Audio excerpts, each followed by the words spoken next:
It's Monday on Your View. Welcome to the show. I am Murayo Afolabi Brown. As always, I have the ladies with me. Hello, Tokwe, how are you doing? I'm very good. Very, very grateful to God. Over the weekend was Netflix and chill weekend. Oh, nice. And I was putting together my slides. I'm going to be doing a training. I'll be teaching next week, Sunday. So I have been blessed with mentors on my journey in real estate. And I realized that some people don't understand how to relate with someone you want to mentor you because you don't know what you're looking for. And the person said doesn't know what they're going to teach you.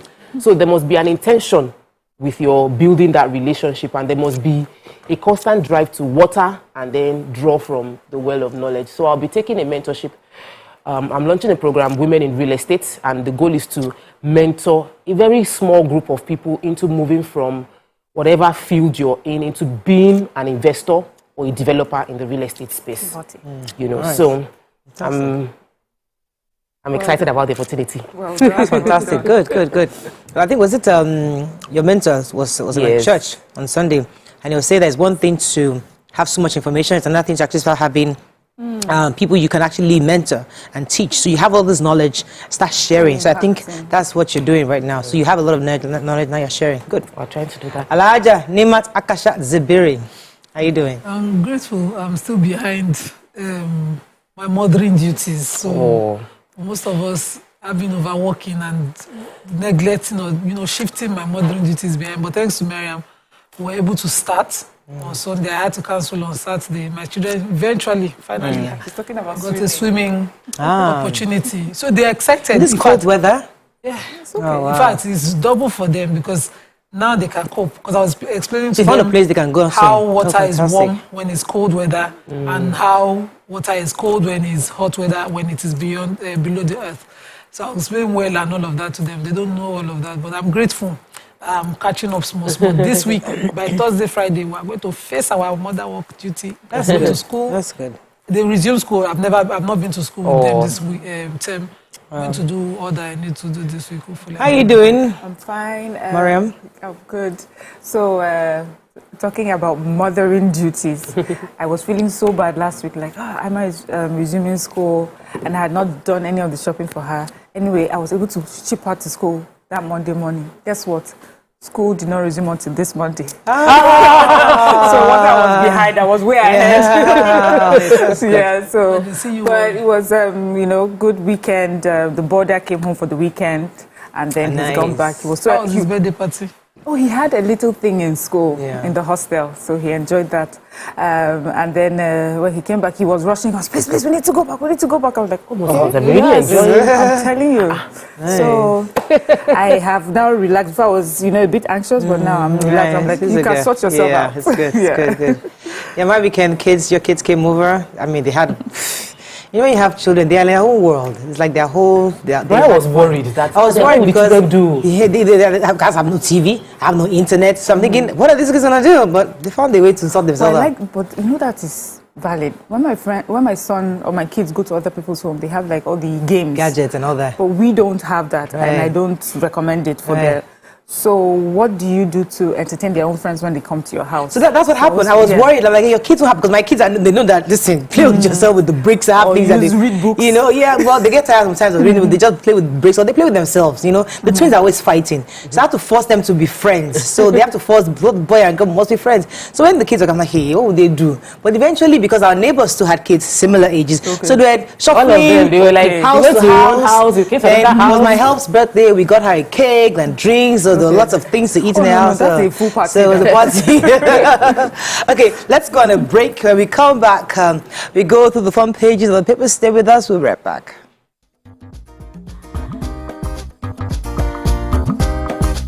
Stay tuned.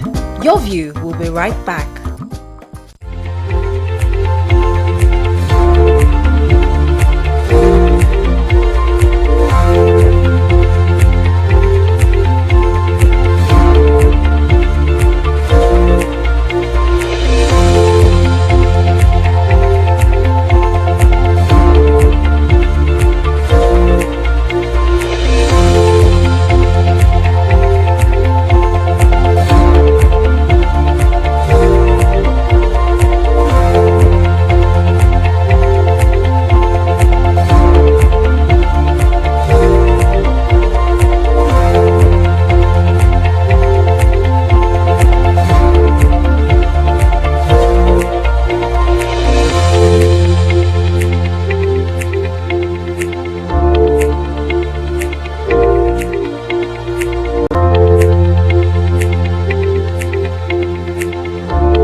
Okay, let's go into the papers. Let's start with The Nation. 210 days after federal government asked court to stop ASU strike. Nigeria's debt stocks hit 45.25 trillion naira. Will retire political tourist Atiku to Dubai, says Shetima. Wanted Nigerian risks 621-year jail term over alleged $30 million fraud. Supreme Court depleted as Justice Aboki retires. 6 feared killed in attack on Uber's convoy. Brazilian returnee excretes 92 wraps of cocaine. 19-year-old student commits suicide, and bandits demand 50 million naira to free woman. Okay. Major headline, go ahead. The Minister for Labor and Employment in the Federal Cabinet has decided to exercise his powers under the Trade Dispute Act.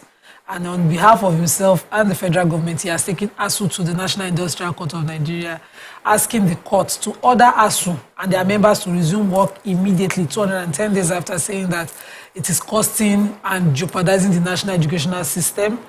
And he has all the acts that is relying on to compel ASU to resume, saying that also all efforts of the federal government to meet ASU's demand and resolve the issues have been on to no avail. And so they're asking the National Industrial Court, and there is a provision of National Industrial Court that ASU cannot now say they were not notified. That section says that no matter who, on behalf of or how the process was served on ASU, ASU must enter appearance, and the matter comes before comes up for mention in court today. So we hope that ASU shows up. But ASU, I think, in other papers have their SANs and lawyers who are prepared to enter appearance for them and defend them in this. Let's take another story, Nation. Let me take the human interest story. So,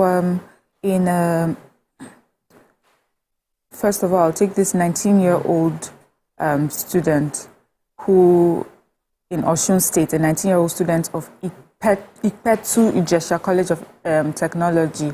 The name is Olonade Tomiwa. Was found dead, had committed suicide by hanging on a telephone cable, and the police have confirmed the incident. But also on Saturday at the Chukwuemeka Odumego Ojukwu University in Anambra State, 3 students, 200-level students were found dead in their hostel. They said the school had closed since August 24, and so I guess it was a surprise to find these bodies in the room. There's no report yet on what may have happened, but the 3 of them, their names were given, and they were all in. One was a political science student, another pharmacy student, and also a business admin student, all in 200 level.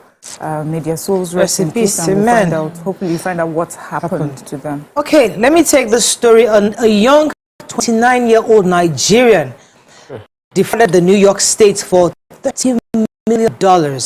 Guess what? Was posed as a ventilator supplier. So this happens during the COVID era, where the scheme was tried. Was like was some kind of a spam email that was sent.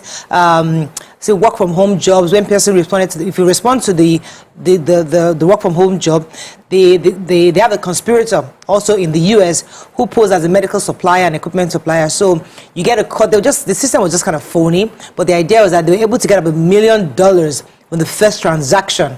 I got $1 million the first transaction, and that's what spurred them on, especially now when after ventilator became in demand. Yes. So it was easy for them to make a lot of money. But now he's been found and he risked getting 621 years in jail. That's a long time. That's lifetime.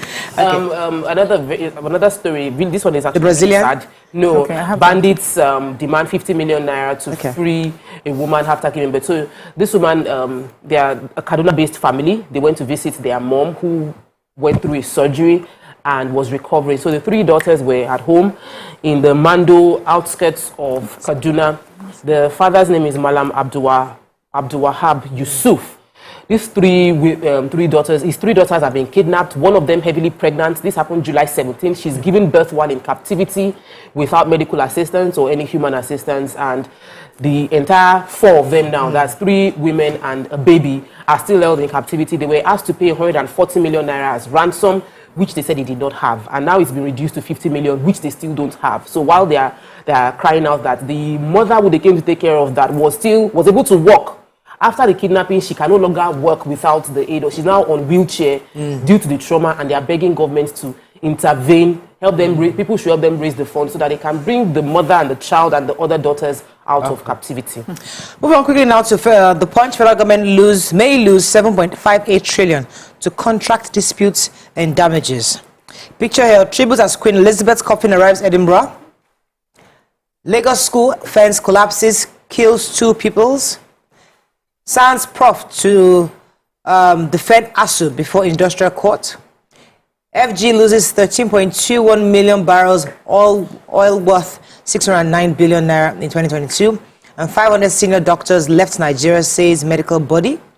Okay, story. Are we starting with very Punch? sad, really, really sad story of 2 children, Samad Saheed and another child. Samad Saheed is 3-year-old, another child, 9-year-old girl.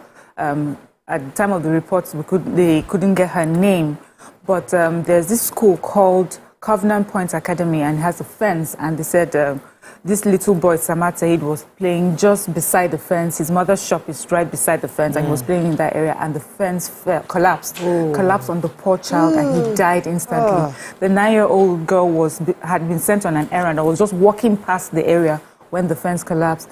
They said she was unconscious, but died later in hospital. They could not identify her immediately because she didn't live in the immediate area. Her parents had sent her on an errand, and they were looking for her eventually before they were.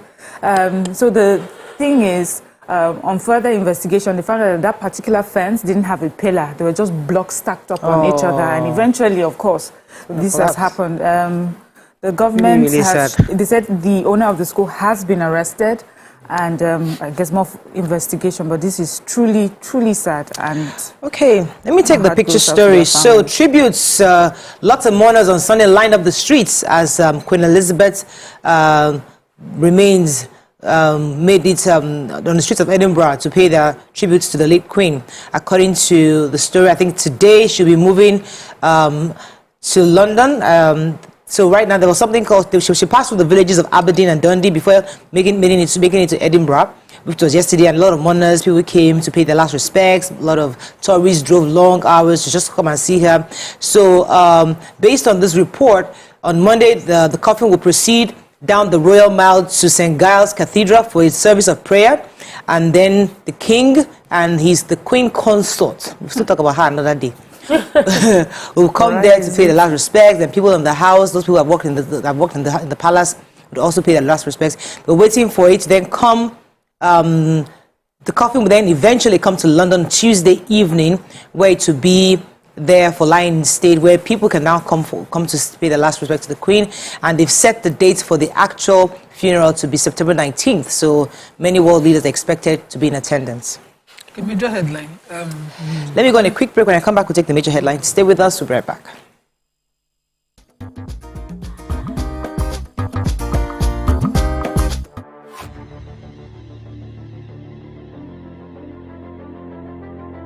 At TVC Communications, we're all about our audience. Millions of viewers, listeners, and readers every day all around Nigeria. Our 2 TV stations are among the most watched in Nigeria. TVC News is our award-winning 24-hour national and international news channel headquartered here in Lagos, broadcasting live from our custom-built state-of-the-art news headquarters. TVC, the top-rated family entertainment channel, is the place for fun, music, and information. With our breakfast show, Wake Up Nigeria, the all-female chat show, Your View, the best soaps and dramas from Nolly, Bolly, and Hollywood, music and entertainment blast, courtesy eSplash, and of course, award-winning news and current affairs. It is all here. With news bureau and studios around the country and the ability to go live anywhere, anytime, we are first for breaking news in Nigeria. Awarded the NMMA TV Station of the Year, TVC News is the station of choice for news that is first, accurate, balanced, and reliable every time. TVC and TVC News watched by over 4.5 million people in Nigeria every day on terrestrial, DTH, DTT, OTT, and available to viewers in the UK on Sky TV. Watch all of our world-class programs on TV, online, and on our Max FM Lagos and 90.9 Max FM Abuja are now ranked among the most listened to radio stations in Nigeria. Now, with over 1.5 million listeners every day, we're the people's favorite radio station. Best hit music, best on-air talent. Max 102.3 hit music for Lagos and Max 90.9 hit music for Abuja. We are your home for that fun, entertainment, and hit music. In Lagos, TVC, our leading family entertainment TV channel, has a 47% market share. But this is just the start of our journey, as we plan to add even more services to entertain and inform our ever-growing audience. Thanks for being part of the TVC communications story.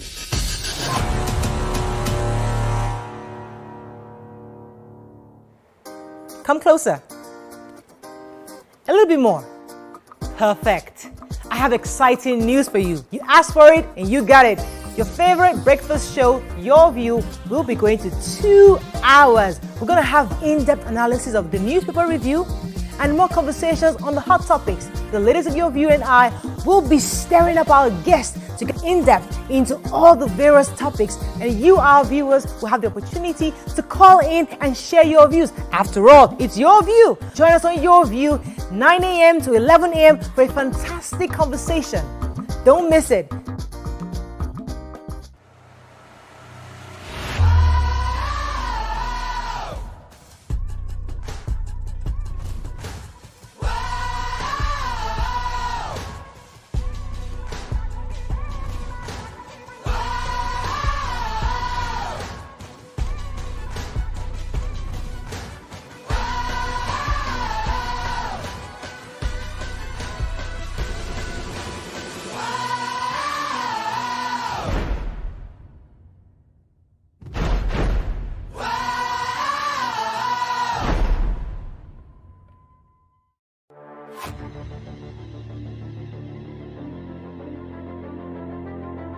At TVC Communications, we're all about our audience. Millions of viewers, listeners, and readers every day all around Nigeria. Our 2 TV stations are among the most watched in Nigeria.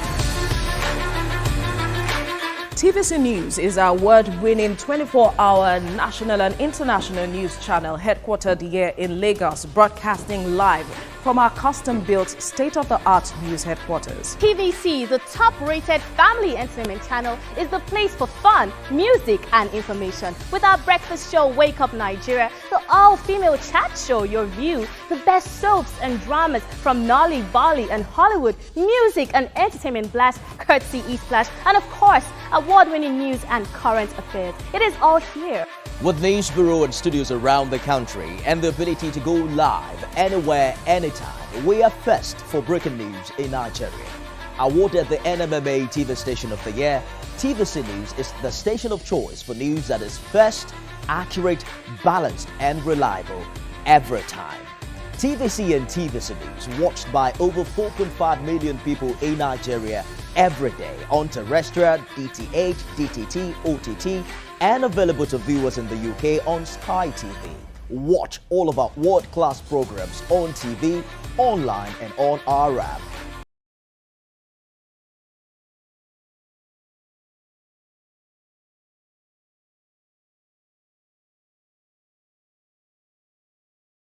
Max FM Lagos and 90.9 Max FM Abuja are now ranked among the most listened to radio stations in Nigeria. Now, with over 1.5 million listeners every day, we're the people's favorite radio station. Best hit music, best on-air talent. Max 102.3 hit music for Lagos and Max 90.9 hit music for Abuja.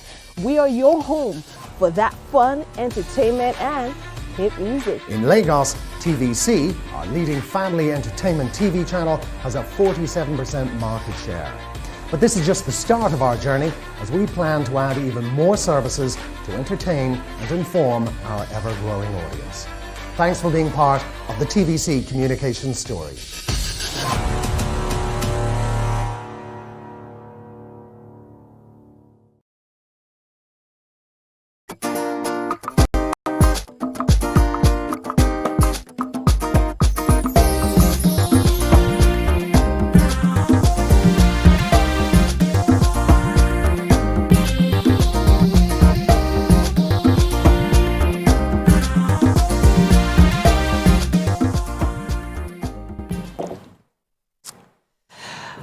Thanks for staying with us. So we have a major headline in Punch. Yes, so the Punch article has, exposed how much we might lose to, trade and contract disputes. According to this article, 7.58 trillion is the total cost Nigeria is looking to face in trade disputes. So from the Mambila Power Project trade dispute, we're presently doing mediation at the one the federal government talked about, when they were able to reduce it to $496 million compared to the 5.2 billion, which was originally, the subject of the trade dispute.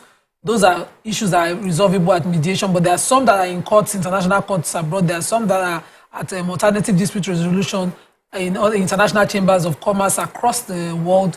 And from power to steel to the MPA to airport to the airport concessions, there are several contracts that the federal government have not been able to see through, and some that have been frustrated, like one with where the Steve Doran Servicing Company is suing Shell Production Development Company for frustrating their access to the MPA ports where they're supposed to build a dock, a carrying dock.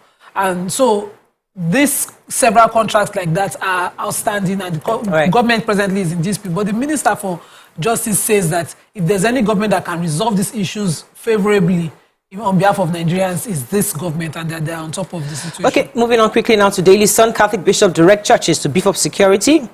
Uncertainty over Wike IU talks. Article unveils plan at Editors Forum tomorrow. 22 SANS, 24 other lawyers to defend ASU as hearing of FG suit begins today.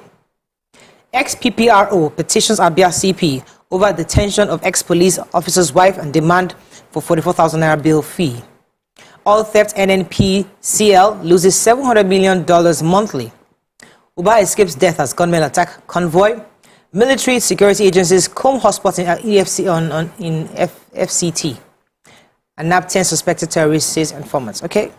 Yeah, so NNPCL, that's the Nigerian National Petroleum Company Limited, has said that it loses 470,000 barrels per day, amounting to $700 million monthly due to oil theft. And this, with other security challenges, has made it difficult to produce oil at some terminals. They even disclosed that this is happening in spite of all the security measures that they have put in place, and these measures are even controlled digitally to try and stop the trend of oil theft, but to no avail. The group general manager of National Petroleum Investment Management Services, Balawunti, tried to explain to us, she broke it down in a way that we could see how much we lose per day due to insecurity and oil theft. She says that about 270 barrels that are supposed to be loaded in Bonny are no longer being loaded because of theft. She also said, she broke it down. I think it will take too long, but it will be good to read it, how, it amounts to how much money that we lose. Also, production does not happen. About 150,000 barrels that would have been, added to what we produce daily is not doing. We are unable to do that because of security challenges, and also other terminals, vandalism, insecurity, illegal siphoning by community members. Things like that. So many things affecting our oil production and the amount of money we could have been making from that. All right, let's take another story, son. Okay, so the police ex-PRO. So the next police PRO, Zone 9 in Umahia, Abia State, Ima Jiapona, has petitioned the Commissioner of Police of Abia State over detention of a wife of a former police officer. Now, this former police officer, according to the story, as you know, while in active service, suffered some health issues that made him totally blind. And because of that difficulty, he's gone into debt. And somebody he was owing went to the Isiala Ngwa North, Ngwa police station in Isiala Ngwa North to get him arrested over that 50,000 naira debt he was owing. And because of that, the DPO of that police station held his wife and demanded bail. Now, within the police, we are finding out bail is not free. The PRO is now saying, even though the law says that bail is free, they did not release that woman until monies were paid.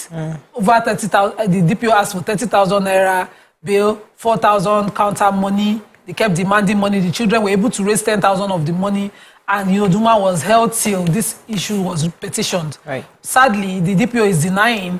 The woman IPO who investigated the case is denying, but the family says that, and the DPO says the woman has since been released, and I don't know any of these things that she's been, the commissioner has been petitioned about, but the facts are there that, the woman was held for, number one, for issues of debt. So the police is not a debt recovery agency, that's for one. So they do that. There's a crime, but they do. Okay, let me take this story because those living in Abuja have been living in fear since the Kuje prison release. Many people are always scared, but the police here is saying that the Nigerian Army, Armed Forces, and the DSS and the Civil Defense Corps and other security operatives have been conducting several raids for some time now. They've been arrested over 10 suspected bandits, terrorists, and informants within the FCT. They also destroyed quite a number of camps, strongholds of the criminal located in Jabi, Zuba, Kaduna Road, and other popular market cities. So just to let those living in Abuja know that they are working to ensure that all the hotspots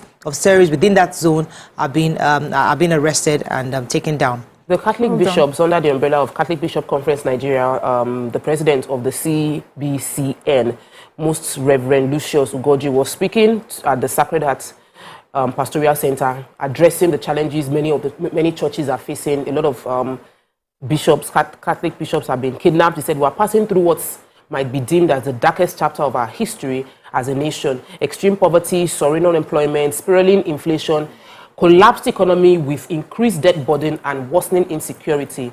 He's saying, and in preferring solution, he's saying the obvious solution will be good governance and reducing the extreme poverty that we are facing, that we must reduce unemployment, hardship, crime, and violent conflicts in these difficult times. That he also mentioned that there is a heavy annual budget on security, even after repeated assurances from government officials that they are doing all that they can. The government must wake up to their responsibilities and take adequate measures. Final paper, because we don't have much time. Vanguard, Nigeria going through darkest history, says Catholic bishops.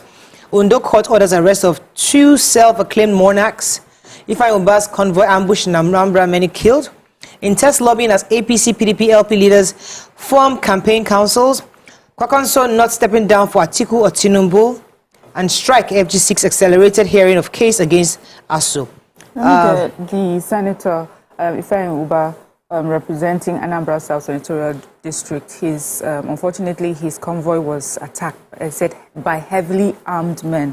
According to the report, he escaped, but some eyewitnesses are saying that he may have escaped with injuries because his own car was riddled with bullets. So many of his aides were reported to have died, policemen as well. And I guess we'll hear the outcome of the investigation. The police have confirmed that this has happened. Really shocking. Kwakwanso's public spokesperson has come out to say that he doesn't understand why they keep spreading the rumor. His principal is going to contest at 2023 elections. At no point will they step down. This is in response to the social media tweets that came out that Kwakwanso was going to step down for leader. We can't take any more stories, but let me just read out the major headline in The Point. Nigerians flee as hunger bites harder. Insecurity casts dark clouds over 2023 general elections. And ISAN bemoans harsh economy, charges CBN to up purchasing power of Nigerians. That is all we can take on front page review. When we come back, move on to our hot topics. Stay with us. We'll be right back.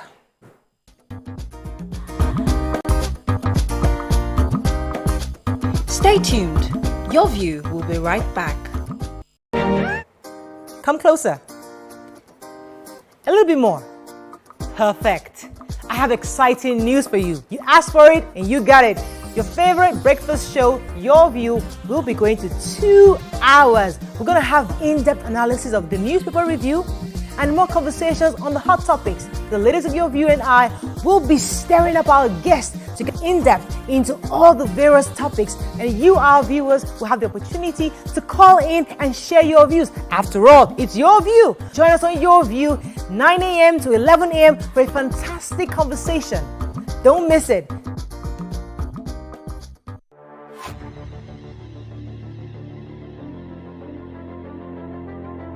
At TVC Communications, we're all about our audience. Millions of viewers, listeners, and readers every day all around Nigeria.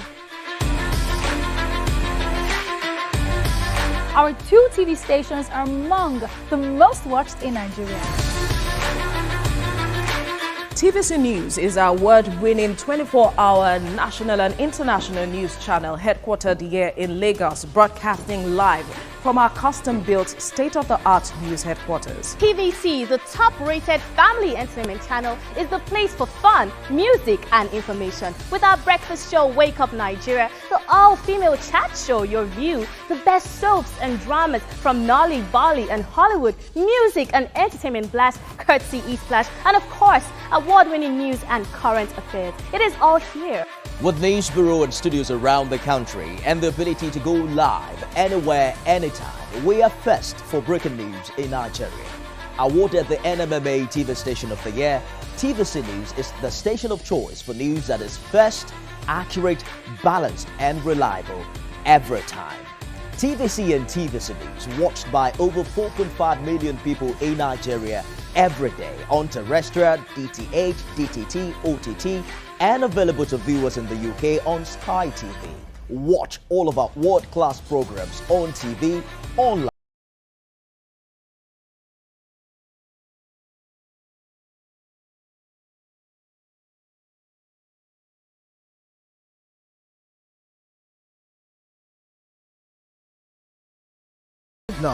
Max FM Abuja are now ranked among the most listened to radio stations in Nigeria.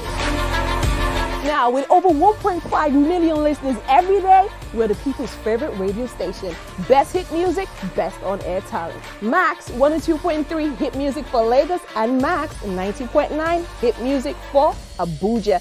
We are your home for that fun, entertainment, and hit music. In Lagos, TVC, our leading family entertainment TV channel, has a 47% market share.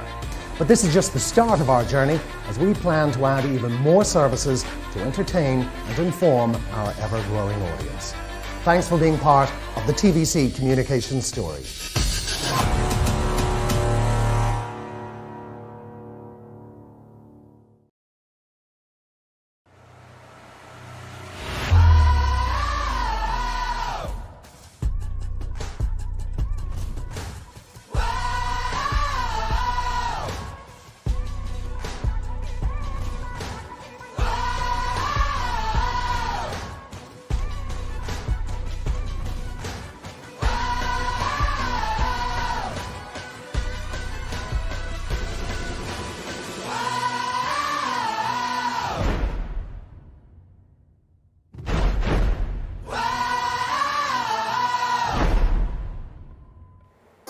Come closer. A little bit more. Perfect. I have exciting news for you. You asked for it and you got it.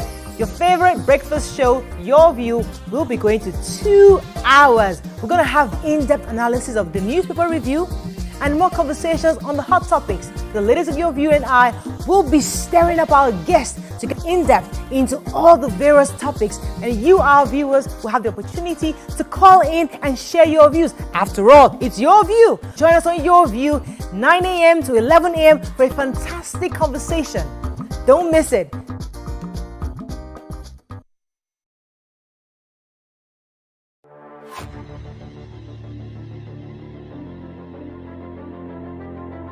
At TVC Communications, we're all about our audience. Millions of viewers, listeners, and readers every day all around Nigeria.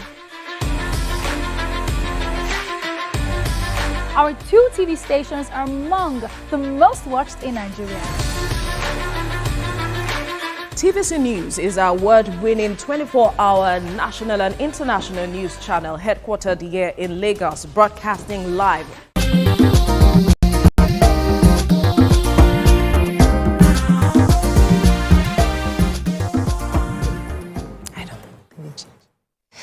Thanks for staying with us. So there are lots of current untold economic hardship in Nigeria. Many parents are finding it extremely difficult to cater for their children's school fees and other academic obligations due to the increment in tuition fees, rising food inflation, incessant strike in the prices of consumables, as income and salary remain the same in recent years and a bid to generate revenue at all costs.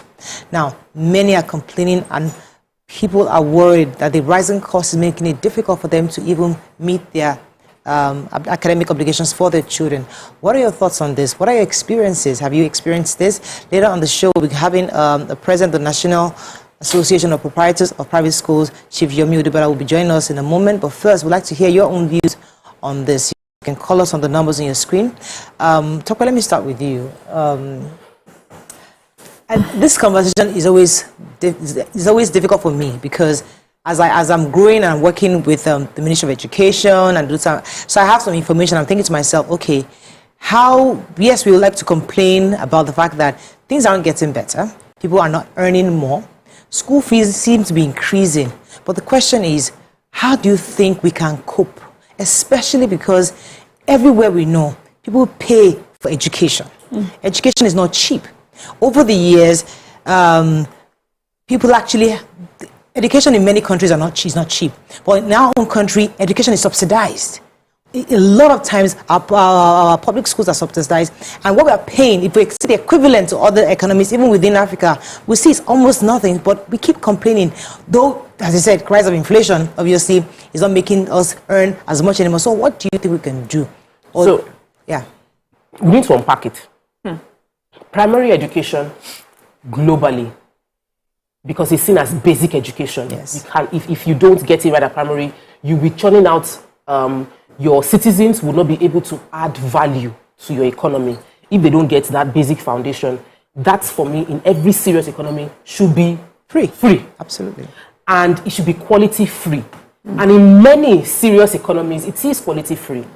The challenge we have is, let's not use Lagos as a benchmark. Lagos, despite the fact none of us have our children in public schools, by the way, and majority of Lagosians don't have their children, let me not use majority of middle-class Lagosians don't have their children in the public schools at primary level because they feel it is not going to give us the quality to add the value we want our children, the quality of value we want our children to add in the future. So I totally understand the complaints. The government might say they are trying because they are looking at the books. But we need to, yes, look at the books, but look at the human beings as well. And when you look at the human beings, you realize that there's a lot of room for improvement at that basic level. Of course, as you go higher in terms of secondary school, it will be costing more. University education worldwide is cheap. It is expensive as compared to Nigeria. Even the private universities in Nigeria are still cheap as compared to international universities abroad. That's the truth. So on the university level, I don't think that our private universities are doing badly, but our public universities have been on strike for over 200 days. So obviously, it's nothing to write home about. Do we have an educational crisis? Yes. Do we have a financial educational crisis? Yes, because everybody is now struggling to make money by every means possible to give their children a bit of advantage, and that is putting a lot of strains on families. So the strain. So I'm not linking the strain with the level of education we expect. So, for example, I'm a parent and I'm saying your tuition fees are too expensive. I can't afford it. And the teacher is the owner is saying, listen, I can't pay good teachers with what you're paying me. You pay me 25,000 naira, for example, per term. If you look at some federal schools, you're paying me that. I can't feed your children. I can't pay the cleaners. I can't pay the gatesman. I can't pay the police because now we're having security issues. I can't pay my teachers. There are many factors. So how do we begin to marry our economic and social realities with the educational system or the quality of education we expect? So the government has a huge problem, and all of us agree, because the issues we're complaining about, the Catholic Church is saying that the churches are having to increase budget for security, almost more than infrastructure. As a country too, we're increasing budget for security. Schools are increasing budget for security, almost more than what is going into the system to develop the system. So the issue is, even if we take away the costs and the challenges of the cost, the country itself and the environment has put a lot of strain on everybody. Yeah. So should parents, let me somebody come in here. As you are talking, my mind is just thinking we need to find creative ways to be able to afford education. And I guess this is where parents will come in. Also, financial institutions do this now, all sorts of insurance to help with parents as, towards education. You're putting money aside. When you have a boom, you're able to put some money aside in production of what could happen in future. Those are the ways I feel that parents can help. But the truth is, education will only keep getting more expensive, whether we like it or not. In another, I was talking to someone much younger than me. I was saying, by the time you start having children, the amount, you know, she was talking about a school bag I got. I said, by the time you start having children, this school bag will be 100 times the price. It's just the reality of life. And the only thing we have to do is keep working hard. And then this is where, whether we like it or not, this is where we now determine the sort of government and leaders that we want. They need to understand that these are the realities on ground and these are our issues. And what we want is, okay, create for us an enabling environment. We can take away security costs from schools if the government is able to do its job concerning protecting schools, making sure that insecurity is not a problem anymore. We're talking of minimum wage. We have to do better. We need to block all the holes where it comes to our revenue. We're talking about theft in the oil industry. Yeah. We cannot be losing that amount of money, I mean, as a government, and still going through insecurity and still going through all the other economic challenges. Plus that, our government needs to sit up. Our people now understand these are our challenges, and so it's only those who can make sure that these things are solved, you know, going forward, that can help us. So I didn't want to fall into the trap, because the usual thing for us, when we hear economic hardship, we can't pay school, and just call and come and lament. I didn't want to go through that route, because we do it all the time. But sometimes we have to look at it holistically. It's one thing, yes, we can sit down and say, lament that I can't pay school, I don't have the increase in tuition, I can't afford this, it's expensive. But what would you rather have? Would you rather have a school that is not being able to pay their teachers, and teachers don't show up in school to be able to teach my child? Nima, let me come to you on your thoughts. Yes, I know we are complaining that the tuitions have increased, we can't afford it, economic realities are before us. But do you think this our cry is justifiable at this time? It is, especially because government has forgotten and neglected what is most important. So we constantly see the naira losing value. We see the inflation going higher. We see, you know, families having to decide how costs should go. In those days, parents would just do a scale of preference and take out one thing and provide what is most important, what is priority, which is education for children. It has become a necessary expenditure. You cannot neglect it. And the cost of quality education has even become more necessary in our present times. So parents cannot now scale it and say, let's remove this, let's remove that. Which is why when you see NLC go on strike, sometimes, because of the way they carry that issue, and you know, maybe water it down, you might not see the seriousness of what we're talking about. An average Nigerian banker here, what he earns and what's the present reality of the value of what he earns, his purchasing power is so low compared to somebody doing the same job in some other climes. And so you see why they're asking government, you need to do more. Nobody hates government. We just want to be able to afford basic. So if I earn 200,000 and the value of 200,000 can give me my basic, who will be on strike?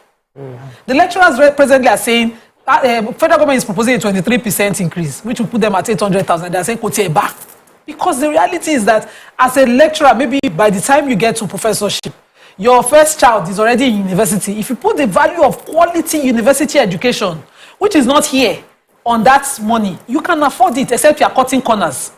And so the corruption will continue to go. People will continue to cut corners, which is why we are asking government to do better. Nobody's asking government to subsidize everything. Make it work. Create an avenue where the naira is exchanged and is strengthened. What you earn, you will not have to look out. People will be thinking, until I earn dollar, until doctors leave this country, they don't get the value of their profession. You're taking an interesting part, because this is the part that I like to talk about, this thing you're talking about, but I don't want to veer off into this. But let me go on the break when we come back. Because we need our dollars. And there are so many of us squandering our dollars that is not helping our own economy. And we know it, but let's go on a break. When we come back, we'll talk about education. Stay with us, right back. Stick to education.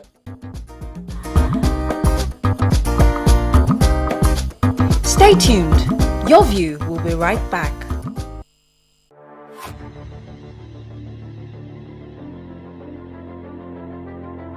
At TVC Communications, we're all about our audience. Millions of viewers, listeners, and readers every day all around Nigeria.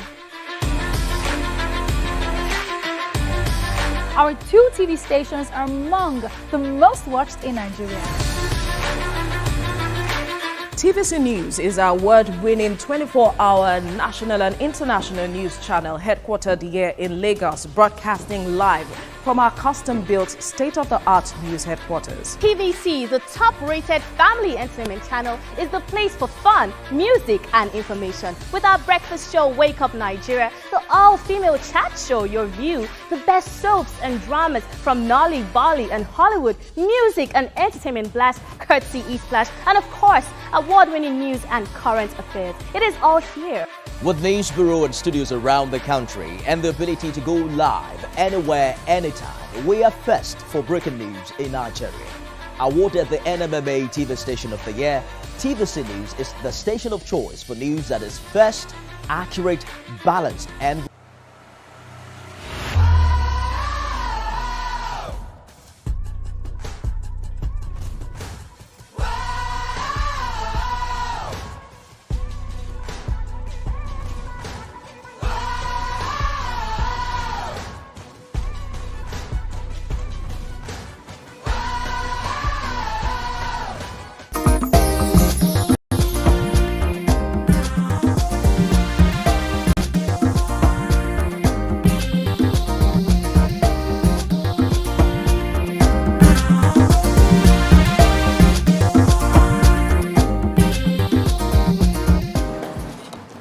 Thanks for staying with us. You see, this conversation was getting interesting because Nima was taking us to the issue of dollar, but let us not go there because if we go there, no, I want to take you to the issue of dollar. It's not just dollar. Yeah, I get the point. That almost we are not able to invest in education Manufacturers Association of Nigeria last week were in the papers all through asking state governments, asking federal governments to find a way to assist businesses not to shut down. I get you. When the naira is not being exchanged for anything. Absolutely. I'm not talking about you having dollar. I'm saying that we don't have anything. The reason why I was laughing as a country was that over the weekend I bought this. I made this lovely pot of stew that had crab in it. Those big crabs, so luscious. And as I was eating and enjoying my stew, I said, okay, this is dollar. Because these are crabs that are not in Nigeria. These are those foreign crabs that are imported. So somebody has gone to use our hard-earned dollar to go and import this crab that I'm cooking in my pot. So I am equally part of the problem. This is our desire to just... That's why I'm saying that I was laughing when you were talking, because if we all check, we are all parts of, we're all contributing somewhat to the fact that people like you or you who want to do real business to manufacture so government can have money to invest in schools properly. We are part of the problem.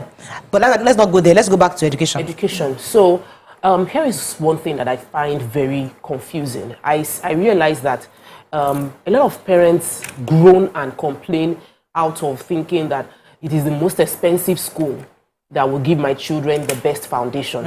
Not necessarily true. Sometimes it might seem like it's a small mushroom school, but the time that you as a parent invest in your child and taking your child through that process of educating them. So the school, they come out from school, you check what they've done, you go through that process, it's a sacrifice. But in turn, it can give your children a better future, outcome in the future. We have this conversation. We're talking about, what schools should our children go to? There are many schools around me that pay like ×2 what I pay for my children's school fees. My children's school fees is not cheap, but compared to all the other schools around, I'm so grateful for missionary missionary primary schools, and I'm hoping to move it to a missionary secondary school just so that we can remain in that affordable bracket. But many people are struggling to put their children in high-end schools when they cannot afford it. Okay, so that's one angle. That's one angle, Tope. But you see, I'm looking forward to getting Mr. Odubela, because he's I think he's the president of private schools. And my issue is that lots of low, I don't call them low income, let me just say low income private schools are out there. And many of them are not delivering value. So, for example, I am a tailor right now, or I'm a driver, and I just don't want my child to go to public school because public schools just have this bad reputation. So I want to feel like I'm taking my child to a private school. And I find a lower income private school. I don't talk about international school. It's already international for me, and I take my child there. Now, those ones increase their prices indiscriminately because they're not being properly regulated. Those ones are the ones that take advantage of Nigeria. So these people are crying and saying, I can't afford school fees. They are forcing us to pay XYZ because many of these private schools who are not at that level are just taking advantage of these poor low-income earners who don't want to take their children to public school. So the real problem is who is regulating this huge bracket, because there are lots of them. So I'm in that space where I feel like, when our missionary schools came, there was no AC in classes. You know, they didn't have AC in classes. The entire money that was going to the school was for the basic. Pay the teachers, and they pay the teachers what teachers deliver. Yeah. The facility was basic facility. Yeah. It was not all the touche, screen, all of that. No, there was barest minimum, and they were able to deliver. The mushroom primary schools just need, not mushroom, the low-income, smaller primary schools just need to focus on what is most important. And what is most important is can we get the teachers to deliver? If all the income in the school is going towards paying quality teachers, they can afford to deliver with small money. Now, where would you reach soon? Even the high-income private schools charge as high as whatever they think they are worth. But the teachers don't get that. Ask one-on-one each of the teachers. You see how frustrated some of them are. In schools where they give them loan to go and take courses, they will rip them. During COVID, we had to intervene and pay some teachers, remember? Who were teaching in private schools because public school teachers were still getting paid. But the private school teachers were excruciatingly suffering. Absolutely. So that the school is charging high doesn't make it commensurate to what the quality of education or the services the teachers are rendering. So that's another goes back to the Nigerian factor. We the people, we the school proprietors, are we doing the needful? Let me take this call. Good morning, are you there? They're businessmen. All they think about is profits. Good morning, sir. Are you there? Not all of them. Yes, I'm there. You're live. Go ahead, please. Okay. Hello. You're live on TV. Go ahead, madam. Well, the question of education in Nigeria in general, we have to be honest with ourselves. All these outside countries that we are comparing Nigeria with, education is expensive and this and that. They have worked for so many years continuously on their education system. They have invested in it. Most of them are giving grants, they are giving loans, they are giving so many things that the country is so good economically that when those children finish school, they are going to be able to pay back. We don't have that structure here. The government schools are not good. What our political appointees and all the government things are consuming, if they cut it into half and put it into education, this country is a better place. Number two, since when I was in primary school, they say education is free. It has never been free. Because I thought in government primary school, I went to school in 1955 to something in primary school. It was never free. I carried my exercise book, my mother bought. I didn't have standards. Full uniform was bought from my mother. The only thing we didn't do is to pay teachers. Look, we have to invest in education in this country. There is a lot of wastage in governance here. If you put it into education, it will be better. Now, who doesn't want good education for his child? Even if you are telling a vegetable in the market, you want children. Thank you very much. You see, there was an argument recently in the model colleges that have been paying 25,000 naira per term for many years. And I think recently the Ministry of Education tried to review it to 75,000 naira because they actually have to break it down. If I'm paying 25,000 naira per term, you cannot. There's no way I can pay my teachers. There's no way. I think I'm not sure if it's feeding. The feeding also. I think it's also feeding is also free. So feeding is not free, but it's part of the cost. I can't buy your children food with this amount anymore. It's no longer sustainable. And then there was a huge uproar. No, you can't change the school fees. 25,000 naira. I was thinking the reality is that as much as I agree, yes, our economic realities are not optimal. But the truth is that there are times we have to review, and Nigerians will be willing to pay for the service that we demand. So yes, school. You're right in the sense that school is not free, because even though you say school free education, you still buy a few things here and there. But parents must be willing to pay for good. If you can't complain about the educational system, if you don't pay, one of the private universities, I remember one of the proprietors of the private universities in Nigeria was saying confidently how much he pays his school, his professors, his lecturers. They're well paid. They're in comparison with them and other universities abroad. He's paying them well.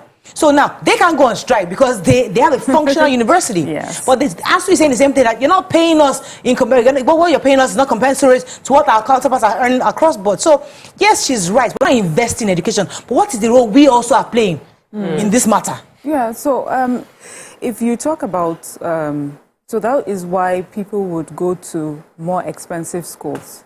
and the idea of more expensive schools or giving investigation, because a parent does not just put a child in school because, oh my God, look at how expensive it is. Must be good. They do their proper investigation. What are the things that they are providing with this amount of money? And parents are making sacrifices. That a child is in a particular school does not mean that you're largesse. There are some people that are able to put their children in a particular school, but they don't have the luxuries that you have decided to put your child in less expensive schools that you have. So a parent can decide, oh, I'm going to put my child in an affordable school, which is affordable to that person, or low-income school. But I'm going to do this with my money, do that with my money. I'm doing self-care with my money. Do you understand? Some people are like, put the self-care aside. My investment is in this child. And whatever. So parents are constantly having to juggle these different options. Yeah.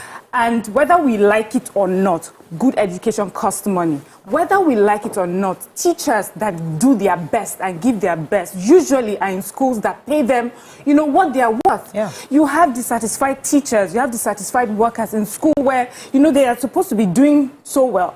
And they're giving their best and they're not seeing that in the amount that they're being paid as salaries. And the parents too, after a while, I feel that even as a parent, if you go to a school where you're paying a certain amount of money, it's good to find out how much these teachers are earning. It should be one of the things that you look at, because eventually it will tell you how dissatisfied a teacher could be and how it may eventually, affect you. Yeah. So the truth is, education will be expensive from now going forward, but the government can do something, especially when it comes to basic education. Basic education should not be expensive, truly. You pay the teachers, you provide infrastructure. The infrastructure is done once every 5 years, once every 10 years. Then you pay the teachers. And most people, and public school, people going to public school is not really about, I don't want to be seen going to public school. It's because of the reputation it has had over the years. Right. There are people who can beat their chest today and say, I went through public schools, public primary, secondary, and university. And it's a thing of pride because the schools have proven. But over the years, we've seen public schools just become, just a structure. And people that are not educated or willing to be teachers are just pushed there. And what do you expect? Let me take this call from Olariwaju from London. It's been holding. Good morning. Are you there? Hello, good morning. You're live. Go ahead, please. Thank you for keeping me waiting for 10 minutes. I'm sorry. Go ahead. No problem. I want to say something. You always compare Nigeria education with other people abroad. I want you to realize something. The standard of living is different. Like Elijah said before, if they are paying 50,000 and that 50,000 is enough and they can manage it, both their education for transportation to go to work, there won't be any corruption. You were here last time. Remember, ask your brother, he got a business here. Let me ask you a question. Let me tell you something. No income earner here, government help them. Everything is from government. They help them if you are low income earner. I'm telling you. Okay, someone taking 30,000 in Nigeria. How can he pay for school fees? How can he go to work? It's not right. It's not good. Government need to do better. Okay. Well, let me ask you a question. Yes. A lot of Nigerian doctors that live in your country, in the UK right now, they were trained and raised in this country. We sent them to school. Nigeria sent them to school, right? Now, imagine the cost of what we used to send them to school. Can that figure educate anybody in London? Somebody who graduated as a doctor in Nigeria, the amount of money he paid through school, can that money pay somebody in the UK to go to even secondary school?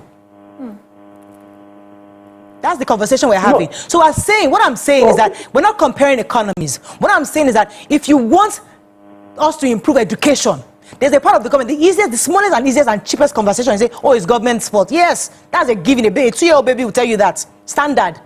But we must also remember that we the people have something to do in this also. That's the conversation, sir. Go ahead. Yeah, Morai, let me ask you a question. Okay, are you talking about only doctor? What about other people studying other subjects? Like economic, business, administration? business. Okay, people supposed to do 3 years course or 4 years course. Yes. They spend 7 years. Absolutely. And then every year these people have to pay money. Absolutely. To the school. So how do you work that out? Someone anytime he has someone in university, he has a child in primary school, he has a child in secondary school. How can he maintain? How can he do without any corruption? All right, thank you, Mr. Olaniwaju. Thank you for engaging me there for a second. Let me go on a quick break. When we come back, I'll take Mr. Udubela, who's been waiting to speak to us. Stay with us. We'll be right back.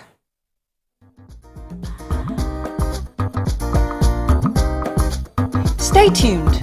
Your View will be right back.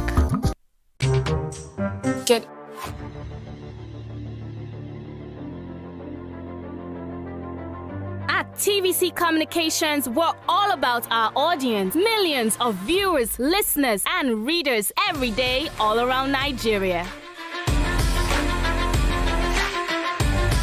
Our 2 TV stations are among the most watched in Nigeria. TVC News is our award-winning 24-hour national and international news channel headquartered here in Lagos, broadcasting live from our custom-built state-of-the-art news headquarters. TVC, the top-rated family entertainment channel, is the place for fun, music, and information. With our breakfast show, Wake Up Nigeria, the all-female chat show, Your View, the best soaps and dramas from Nolly, Bali, and Hollywood, music and entertainment blast, courtesy E-Splash, and of course, award-winning news and current affairs. It is all here. With news bureau and studios around the country and the ability to go live anywhere, anytime, we are first for breaking news in Nigeria. Awarded the NMMA TV Station of the Year, TVC News is the station of choice for news that is first, accurate, balanced, and reliable every time. TVC and TVC News watched by over 4.5 million people in Nigeria every day on terrestrial, DTH, DTT, OTT, and available to viewers in the UK on Sky TV. Watch all of our world-class programs on TV, online, and on our app. TVC and TVC News, the best entertainment and news for Nigeria on TV and online. And when you can't watch us, listen to us. 102.3 Max FM Lagos and 90.9 Max FM Abuja are now ranked among the most listened to radio stations in Nigeria. Now, with over 1.5 million listeners every day, we're the people's favorite radio station. Best hit music, best on-air talent. Max 102.3 hit music for Lagos and Max 90.9 hit music for Abuja.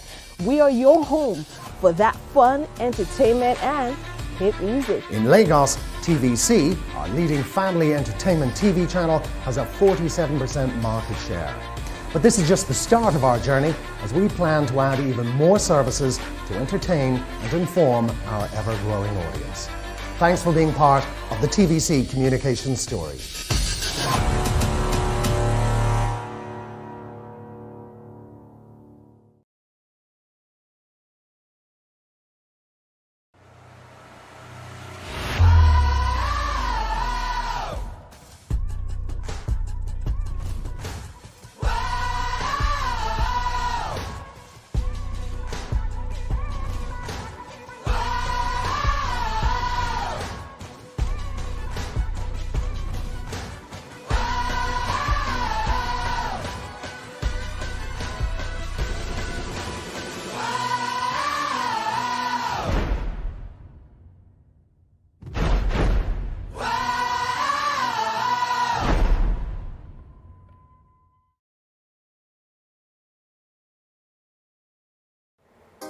Come closer. A little bit more. Perfect. I have exciting news for you. You asked for it and you got it. Your favorite breakfast show, Your View, will be going to 2 hours. We're going to have in-depth analysis of the newspaper review and more conversations on the hot topics. The ladies of Your View and I will be stirring up our guests to get in-depth into all the various topics, and you, our viewers, will have the opportunity to call in and share your views. After all, it's Your View. Join us on Your View, 9 a.m. to 11 a.m. for a fantastic conversation. Don't miss it.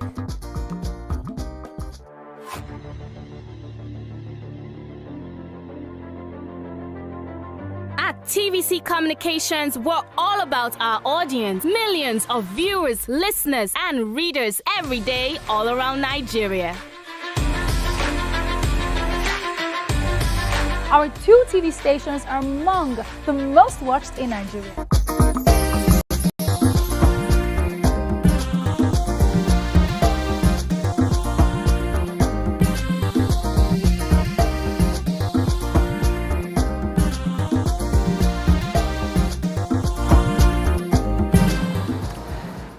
Thanks for staying with us. So joining the conversation is the president of the National Association of Proprietors of Private Schools, Chief Yomi Odubela. Good morning, sir. Are you there?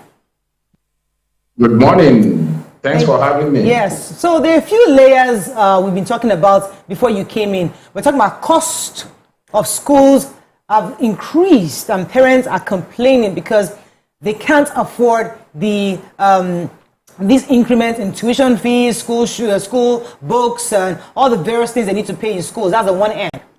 Second issue we have raised is I would like to say maybe the low income, I don't know if that's the right word, public-private schools that are not well regulated. So many of those schools sometimes increase fees without proper regulation. So they do it indiscriminately based on their own circumstances. What's your association doing to curb that indiscriminate increase by these schools who just do it without any proper regulation? All right, thank you so much for having me on this discourse.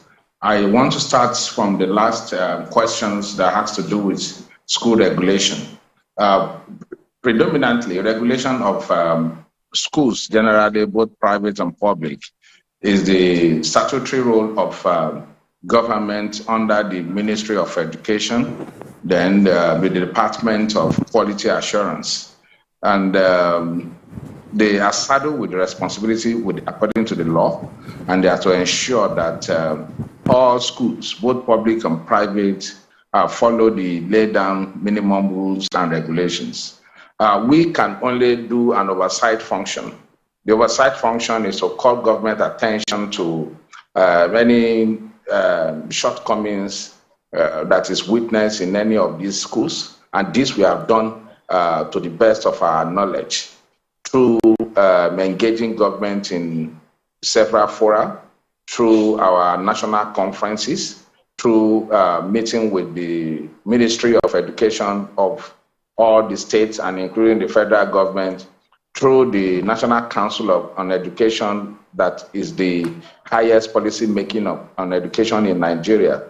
And we have had issues when challenges arises from these schools, and we had engaged government to see how we can better ensure that some ugly situations that have been recorded in the past do not repeat itself. So that is the function we play in that regards.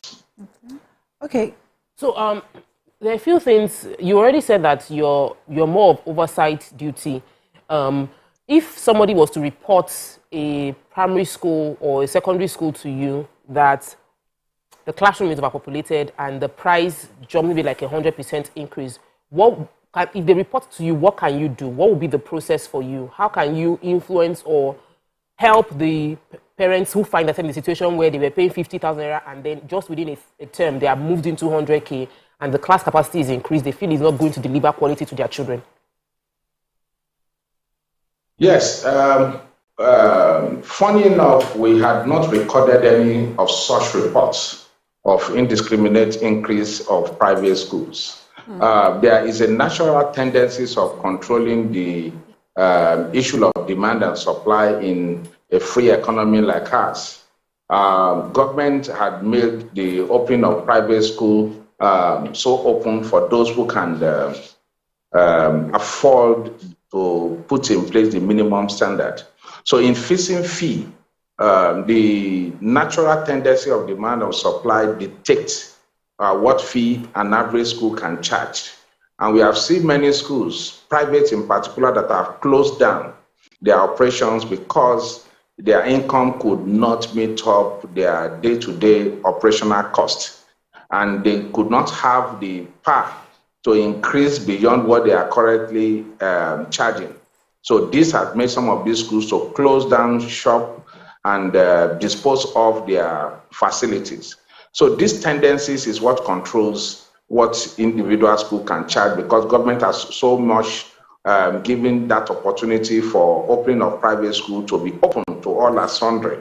Virtually, will you see a street or two streets that you don't have one school or the other? And for parents who also find that the existing school their children are attending is affordable, there is also opportunity to get a transfer from a given school to another, even from private to public schools. So I think, to me, the natural tendencies is taking charge of this, and that is sufficient for parents. Let me jump in here for a second. Let me jump in here for a second, because what you just said made me think to myself that it's like the parents right now are unfortunately having to be faced with a situation whereby every Tom, Dick, and Harry has started a school. So I understand, because it's almost impossible for even the Lagos State government to be able to trace every single private school, because Mrs. John has, in her bedroom, has converted her downstairs house. They won't even know there's a school there. So it's almost impossible for this government to know every school. I understand that. But as a body, is there a way you can support government? Because if I'm a parent of a child in a school that is not registered, because from what you said, it's not all the schools that are registered. I mean, the government doesn't know they exist. So is there any way you as a body can support the government, where you can ensure you can bring all this under one umbrella and say, we need to know who you are, where you are, what you do, to support you? At least let us have a number of how many private schools do we have in this country. What is this state? I disagree totally with you that government cannot know all the schools that are existing in the country, because these schools do not operate in the sky. They operate in one street or the other. And beside that, there have been collaboration between our association, National Association of Proprietors of Private Schools, and government officials concerning indiscriminate of opening private schools. We have a challenge of situation whereby the policy of government is in the direction of access to education more than quality of education. And where government had failed to provide quality education to all deserving children, this gave room for opening of schools, including the unapproved schools. And as many as schools that are opened, the information is out there in the public. Our association had called, I repeat, we have called government attention to this indiscriminating opening of school. But if government feel there are some areas that are new sites that government attention had not reached, and government does not have plan to reach them in the close period of time, they often allow schools to open indiscriminately, and they try to do little. I wouldn't say they don't attempt. Recently, the Quality Assurance in Lagos State had launched an online registration for all schools, which is both for all private schools, either registered or not registered. They are supposed to register their schools, and government could follow up with them. That is ongoing. Before this current administration, the administration before Governor Sanwo-Olu also did what we call school census, where members of the Ministry of Education from, apart from the state ministry offices, we have the district offices that reside in each of the zones. Yeah. We also have education departments in all local governments of the country.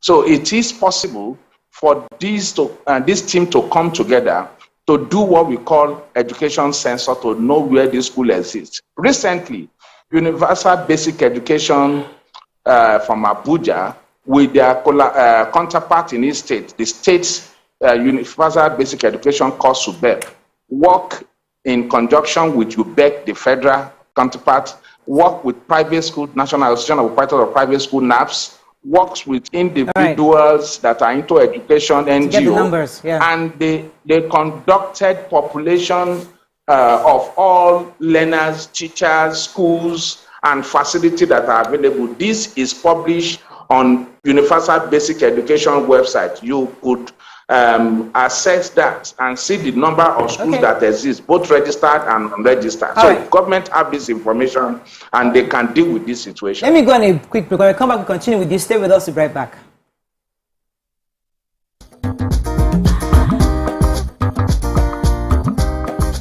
Stay tuned. Your View will be right back.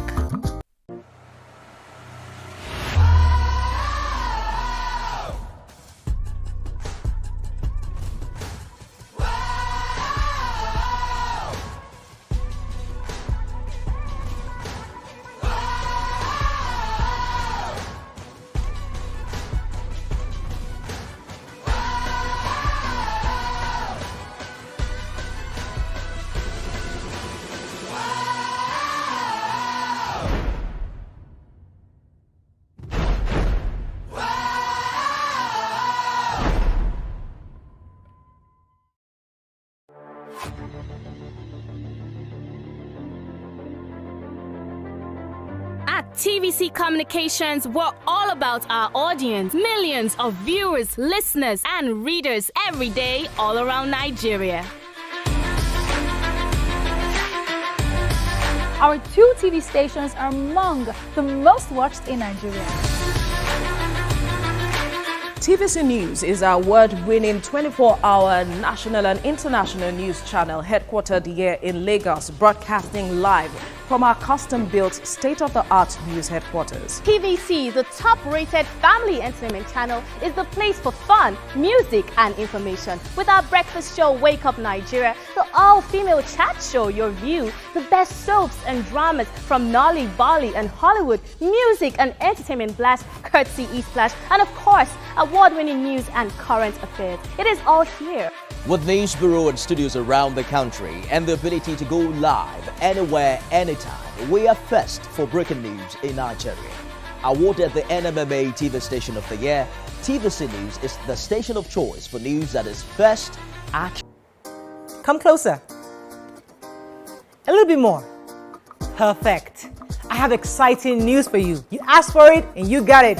Your favorite breakfast show, Your View, will be going to 2 hours. We're going to have in-depth analysis of the newspaper review and more conversations on the hot topics. The ladies of Your View and I will be stirring up our guests to get in-depth into all the various topics, and you, our viewers, will have the opportunity to call in and share your views. After all, it's Your View. Join us on Your View, 9 a.m. to 11 a.m. for a fantastic conversation.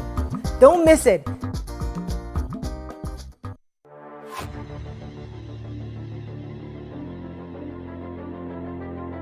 At TVC Communications, we're all about our audience. Millions of viewers, listeners, and readers every day all around Nigeria.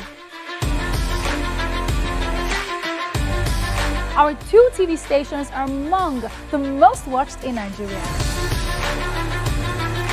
TVC News is our award-winning 24-hour national and international news channel headquartered here in Lagos, broadcasting live from our custom-built state-of-the-art news headquarters. TVC, the top-rated family entertainment channel, is the place for fun, music, and information. With our breakfast show, Wake Up Nigeria, the all-female chat show, Your View, the best soaps and dramas from Nolly, Bali, and Hollywood, music and entertainment blast, courtesy Eastplash, and of course, award-winning news and current affairs. It is all here. With news bureau and studios around the country and the ability to go live anywhere, anytime, we are first for breaking news in Nigeria. Awarded the NMMA TV Station of the Year, TVC News is the station of choice for news that is first, accurate, balanced, and reliable every time. TVC and TVC News, watched by over 4.5 million.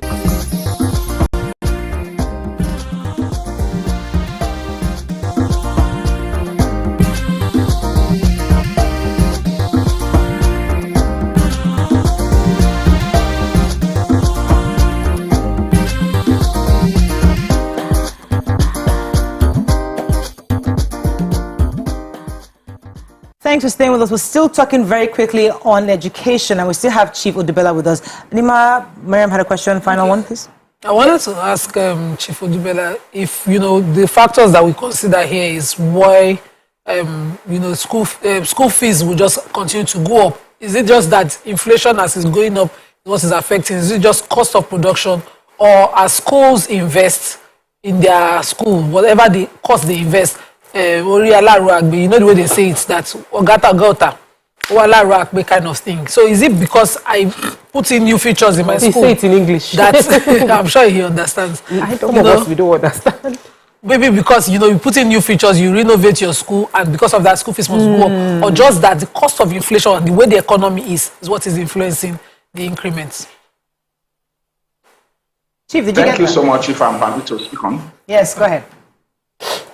Yes, you have answered the questions by yourself. All the parameters you have mentioned have come to play in determining what the school will charge, including the facility, maintenance, replacement, renovation, teachers' overhead costs, and cost of providing power instructional material in this modern day where technology is leveraged upon to teach. Inflation, teach everything that can affect human existence economically wise has affected school. The facility you spoke about to be maintained from time to time. The cost of buying paint, a bulk of paint, has doubled.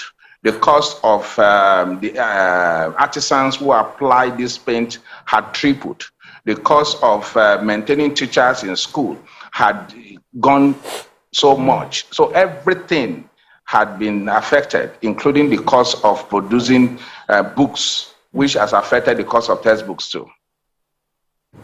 Okay.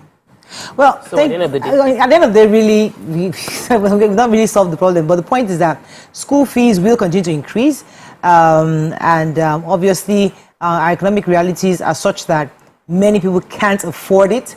But the truth is that there's nothing we can do at this time. So we have to leave the conversation hanging at this point. But thank you very much, Chief Odubela, for sharing your thoughts with us this morning. We'll bring you back because I'm very concerned about the numbers. I'm not being able to get an accurate number of private schools in this country. So now that I know that UBEC has done a research, which I'm aware of the census, we'd like to get the figure. It'd be nice to know exactly how many we have, how many are registered. To be good to have that. Mariah, I will get you this information. I can share them with you personally. Yeah. I will give you a link. Okay. And I must say this, that one of the reasons why we have most unregistered schools in existence and most unqualified personality into school ownership is because even government recognize association of unregistered schools. So where that happened, there will be little we can do.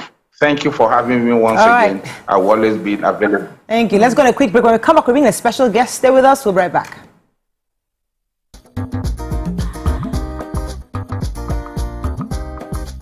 Stay tuned. Your view. Come closer. A little bit more. Perfect. I have exciting news for you. You asked for it and you got it. Your favorite breakfast show, Your View, will be going to 2 hours. We're going to have in-depth analysis of the newspaper review and more conversations on the hot topics. The ladies of Your View and I will be stirring up our guests to get in-depth into all the various topics, and you, our viewers, will have the opportunity to call in and share your views. After all, it's Your View. Join us on Your View, 9 a.m. to 11 a.m. for a fantastic conversation. Don't miss it.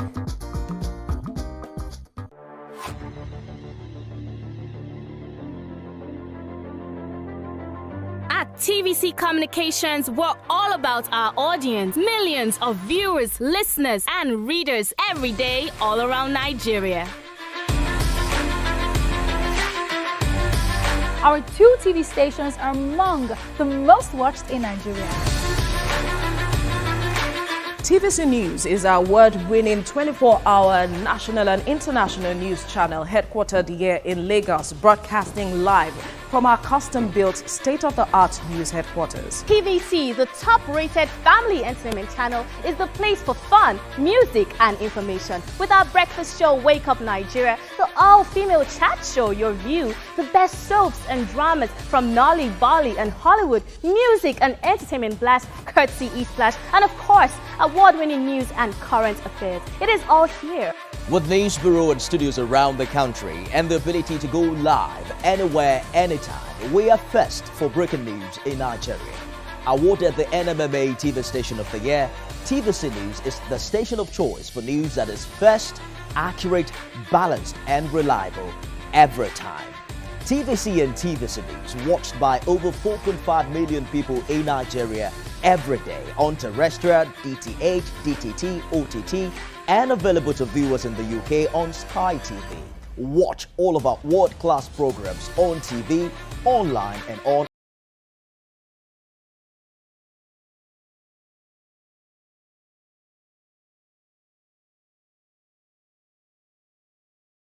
to us. 102.3 Max FM Lagos and 90.9 Max FM Abuja are now ranked among the most listened to radio stations in Nigeria. Now, with over 1.5 million listeners every day, we're the people's favorite radio station. Best hit music, best on-air talent. Max 102.3 hit music for Lagos and Max 90.9 hit music for Abuja. We are your home for that fun, entertainment, and hit music. In Lagos, TVC, our leading family entertainment TV channel, has a 47% market share. But this is just the start of our journey, as we plan to add even more services to entertain and inform our ever-growing audience. Thanks for being part of the TVC communications story.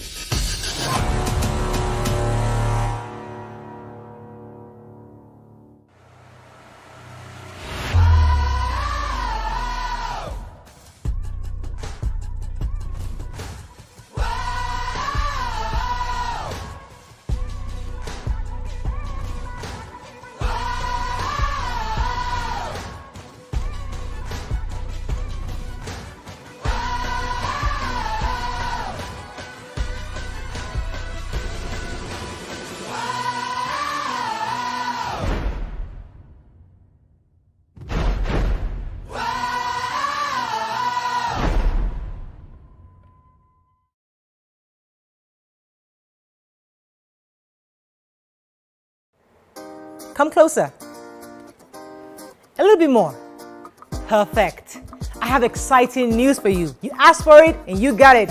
Your favorite breakfast show, Your View, will be going to 2 hours. We're going to have in-depth analysis of the newspaper review and more conversations on the hot topics. The ladies of Your View and I will be stirring up our guests to get in-depth into all the various topics, and you, our viewers, will have the opportunity to call in and share your views. After all, it's your view. Join us on Your View, 9 a.m. to 11 a.m. for a fantastic conversation. Don't miss it.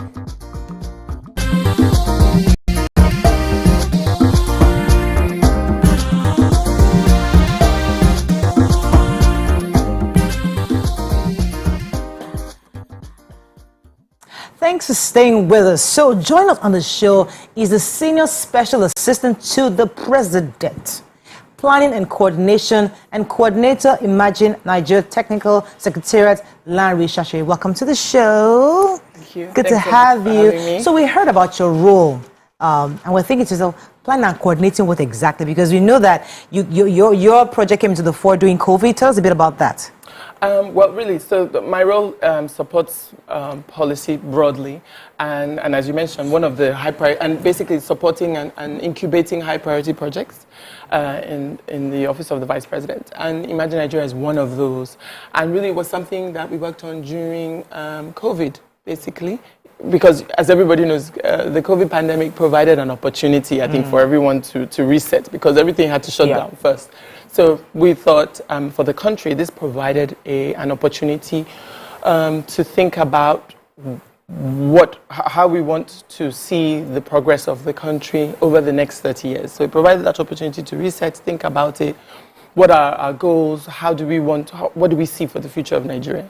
So the idea was then to conduct this study, which was a future study, basically to develop scenarios for Nigeria. What are the variables in the world today? What are the variables in Nigeria? How do we see mega trends in the world? And what does that mean for Nigeria? And what is Nigeria's place in the world in the future? And what are the things that we need to do as a country to ensure that our country is successful in the future?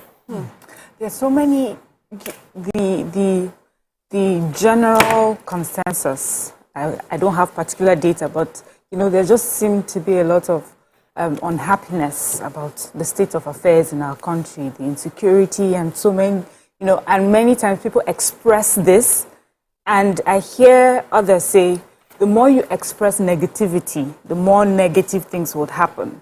But some people are saying, no, it's because negative things are happening, and that's why we're expressing it. So I was wondering, what you do, is there a way, do you see that as true? That is what we say and how we project ourselves that actually makes life harder?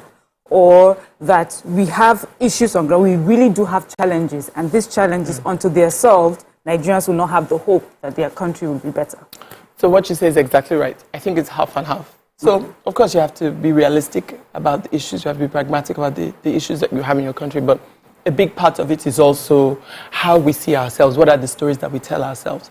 So I was saying in the study that, or in the development of the framework, we developed scenarios, and then we also worked with several people we conducted interviews and surveys with over 300 people across the country and globally as well, and to distill 5 recommendations for Nigeria's future. And one of the things that we thought that Nigeria needs to do in order to be successful in the future is to facilitate a national narrative. What are the stories that we tell ourselves about ourselves? Because that's a big part of it. What is the myth of Nigeria? Who are we? Who do we think that we are? So one of the 5 recommendations that we identified was a national narrative. We have to decide on what stories we want to tell ourselves about ourselves. The other recommendations are that Nigeria ought to lead Africa in order to be successful in the future. The continent wants Nigeria to do that. Nigeria has the wherewithal to do that. It has done so in the past. It has the tools to do that, and it can continue to do so. Another recommendation is that we've got to build trust in our society. Resilient societies are those that work on increasing their trust within society, not just with government, but throughout society as well. The other recommendation was that Nigeria ought to build a culture of innovation. Who are we? Are we a country that builds innovation? So, and this needs to permeate through our national life, not just in government, in private sector, in academia, throughout. And then the final recommendation was that we ought to catalyze a green economy. And for us, as a fossil-based economy, it's a strategic, it is a pragmatic way to view the future. It's very ambitious also. It is, and what are we if not? What so not to sort of like color, because it sounds really interesting that there was a research and then we're planning 30 years ahead, but not to be pessimistic. It just feels like, oh, we've come again. We have a challenge with continuity. We don't lack research and plans and knowledge and blueprints. What we've always had issues with is long-term implementation of research being done in the past. So I didn't even know this was going on. Sounds interesting. What would Nigeria look like? But how do we constitutionalize this role and this process that when you're not here, when this administration goes, another one would be compelled by law to enforce this wonderful plan that you've put together? That's fantastic. Now, I don't have a law for you. However, what we are doing, having completed the study, and the Vice President did launch the study, what we're doing now is the dissemination of the document and the framework and the ideas in it. And we're doing this by engaging with all of society. Okay. We're doing it with engaging with professional groups, NGOs, philanthropic organizations as well. So basically, the goal is for all of society to be engaged with these ideas. Whoever you are, if you are working on any part of this, be engaged on the ideas and implement them. Speak to your publics about it. Work with your publics about it. So whether you're Lagos Country Club or I don't know, the Landlord Association. Yeah, or the NBA. So that's the idea. Schools. So we're trying to work with communities to implement these ideas wherever you are. So we're also organizing events, imaginative events as well, in various communities. So anybody who wants to host one can host an imaginative event, having looked at the report. So I was at an adult party once, and the mic was passed around to the kids around. And the kids, one of them just said to say something about the country, and she said, Nigeria is finished. And you know, the adults around, they sort of laughed because it was partisan to them. And I went home really sad. So I'm wondering if one of the avenues you're trying to do this is to catch them young. You know, when Morel talks about how movies are used to create the future, you know, children are made to believe in their own in movies. So I'm wondering, are you engaging those who are in the business of the psychology of children, such that a child grows up and knows that this land is not finished, it's blessed, and they not only just say it, they believe it, such that if a mic were to be passed around in the future, the children around would even shut their mates down for saying such a thing about their country. Please, I have this. I'll just add to it because it's very much like ours. But we have the American dream. What then will be the Nigerian dream concerning giving the recommendations? That's exactly what we've got to find out. You remember I was just talking about the national narrative, and you're quite right. When you do ever get a chance to look at the documents in the facilitating national narratives, one of the things in there is to support storytellers who will tell the kind of stories that we want to tell about our country. I don't know, you've asked the question about the Nigerian dream. This is what we want all of society to engage in, to think about, whoever it is that you are. And I'm sure if we sat down, if we spent half an hour, we can, in this room, we can crystallize a Nigerian dream, because it's there. We work hard, we look good, and there's nothing wrong with that. I think that's a beginning. Yes. That was what the document was supposed to push. So the document is a direction, it's a guideline. This is what we're trying to achieve. So now they're going to go out to the public and get everybody to engage on this 5. That's just it. It's up to us. See, Larry, let's talk about. Okay, let's leave the kids now, because you know I believe that's where we should start. But when you go into a youth viewing football club full of youth, how do you sell this directive to one of those who are watching football? How would you change one person at a time? Well, that's the work that we have to do. When in the dissemination phase, we are working with people who are influencers, who can engage with young people to convey these ideas using all the tools that they get information through, things like social media, viewing centers eventually, and similar. So there's that. And I appreciate the point, and that's the work that we have to do. Ensure that we are able to vulgarize the message in a way that it resonates with everyone throughout society, because that's the work. That's exactly it. So once we I know this is a fantastic idea, as everybody has said, but I think also that we have a trust issue. Yes, right? And that's why building trust is one of the... So, building trust is not really about writing it down and saying, okay, we need to build. It's something that's been done from top down. So, as we have this fantastic blueprint, I think the action that we must see top down is earning the trust of the people in different ways. I know that's not your area. I mean, that's not your job to do. But it's important that as we have these lovely niceties and, write these things now, the people, the leaders must remember, people are concerned about what you do, not what you say, or not what you write. So how are you translating that to those people who you work with? I don't fully understand the question. Your question is, how are we ensuring that everyone in society understands the presidency? I'm talking to you. The presidency, the vice presidency are acting what they hope to. Are we adding? So there's a trust element in this top 5, right? Yes. I'm saying that trust is not something you write down. Say, we have to earn trust. We've got to earn it. What are they going to do to earn it? I agree. I absolutely agree. And there's so many different tools to do this. Trust is not only there isn't only a deficit of trust between government and the people. it's also within society as well. There's so many tools that we can use. Again, if you get a chance to look at the document, you'll see that it also makes proposals for things like using technology, strengthening peace-building institutions, using the institutions that we have already that were supposed to do that, like things like NYSC, like federal government colleges. So really strengthening those, using technology as well to reach people, the way that we engage with people, it creates transparency as well, at least between government and the public. But also, as I said, trust is not only to be earned between government and the people, it's also within society as well.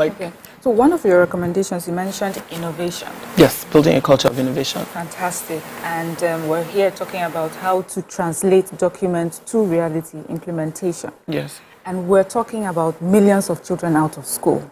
We're talking about our curriculum not being updated to, what we have, our counterparts in the developed country.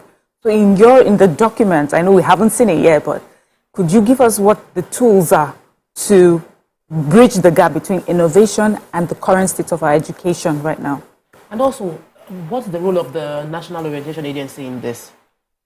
Their role is strong because the National Orientation Agency has a desk in every local government across the country. So definitely they are well positioned to help to disseminate this kind of message along with several other initiatives from government.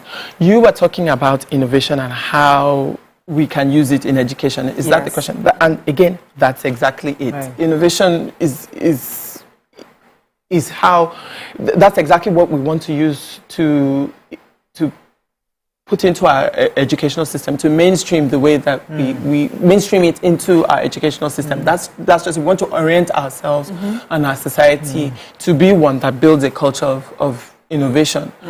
So my question, we have to wrap up. Thank you so much, Larry, for coming. But do let us know when you start with going around the country trying to sensitize people. We'll be happy to support you because, as I said, we definitely need that reorientation across board for Nigerians. But thank you, well done on the work done so far. Thank you so much for having me. We hope to support in any way we can.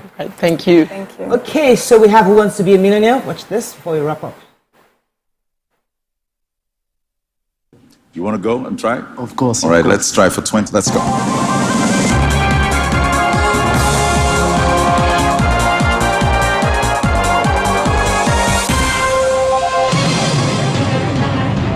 Let's play. Who wants to be a millionaire?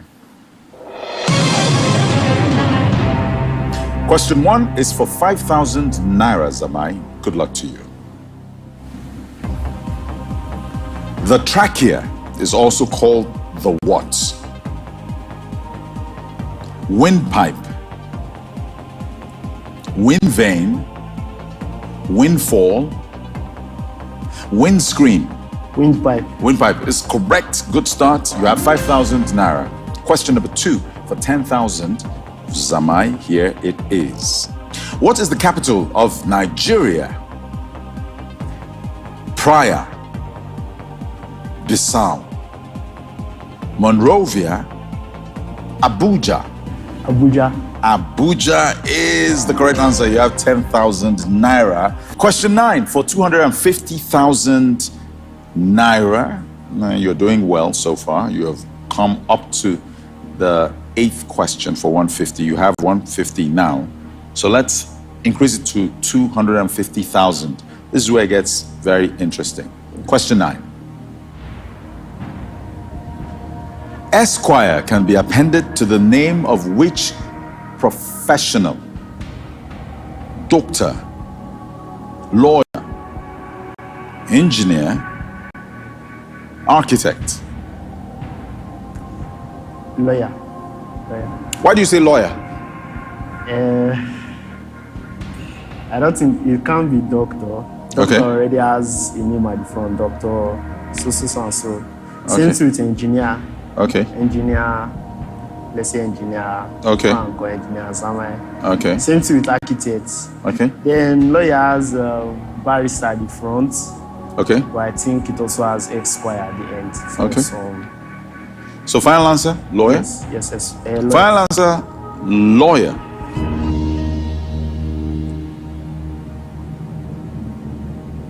If you go back to 30,000 naira, if this is wrong, that means you'll be The architect of your misfortune. Exactly.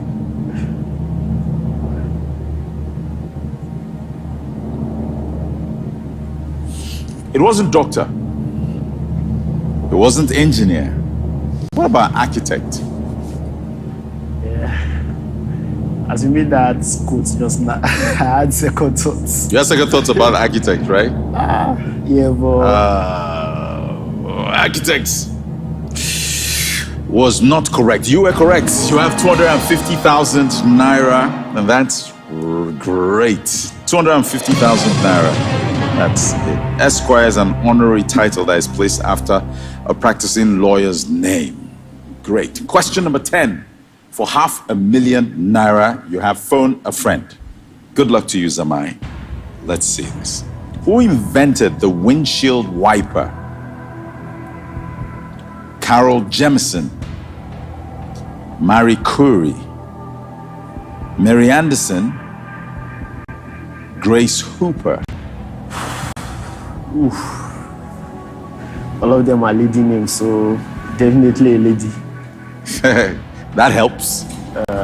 Then Marie Curie, she did something with radioactivity, so I've cancelled that one out. Okay, okay. But these other three names, I have no idea.